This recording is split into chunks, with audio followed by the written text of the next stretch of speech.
بسم اللہ الرحمن الرحیم۔ مسئلہ ہے کہ جس کو پیشاب کا قطرہ آتا ہے اس کے لیے وضو کا اور نماز کا کیا حکم ہے؟ مثال کے طور پر ایک آدمی وضو کر رہا تھا، وضو کرنے کے بعد پیشاب کا قطرہ آ گیا۔ اسی طرح نماز پڑھ رہا تھا، نماز کے دوران پیشاب کا قطرہ آ گیا، تو اس کے وضو کا اور نماز کا کیا حکم ہے؟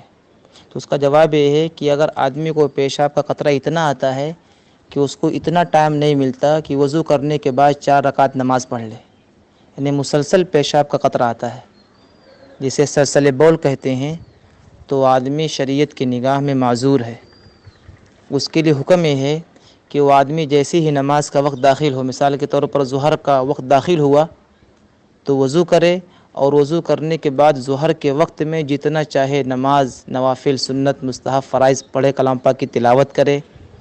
اس کا وضو پیشاب کے قطرے کے آنے کی وجہ سے نہیں ٹوٹے گا، کیونکہ یہ آدمی معذور ہے۔ لیکن ہاں، جیسے عصر کا وقت داخل ہو جائے گا تو عصر کے داخل ہونے کے بعد اگرچہ کوئی نواقضی وضو نہیں پائے گئے تب بھی اس کا وضو ٹوٹ جائے گا۔ اب عصر کے وقت میں نیا وضو کرے اور نیا وضو کرنے کے بعد پھر نماز پڑھے، یعنی ہر وقت میں نیا وضو کرے وہ۔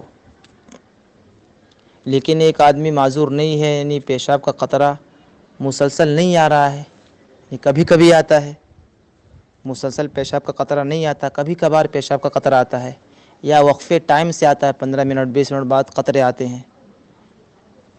تو اس کے لیے حکم یہ ہے کہ جیسے ہی پیشاب کا قطرہ آئے گا، مثال کے طور پر وضو کیا، وضو کرنے کے بعد جیسے پیشاب کا قطرہ آیا تو اس کا وضو ٹوٹ جائے گا۔ یا وضو کرنے کے بعد نماز پڑھ رہا تھا، نماز کے دوران پیشاب کا قطرہ آ گیا تو اس کی نماز بھی فاسد ہو جائے گی، وضو بھی ٹوٹ جائے گا۔ اب اس کو چاہیے کہ وہ واپس آئے اور جہاں پیشاب کا قطرہ لگا ہوا ہے اس کو دھلے، اگر جسم میں لگا تو جسم دھلے، کپڑے میں لگا تو کپڑا دھلے، اس کے بعد نیا وضو کرے، وضو کرنے کے بعد پھر نماز پڑھے۔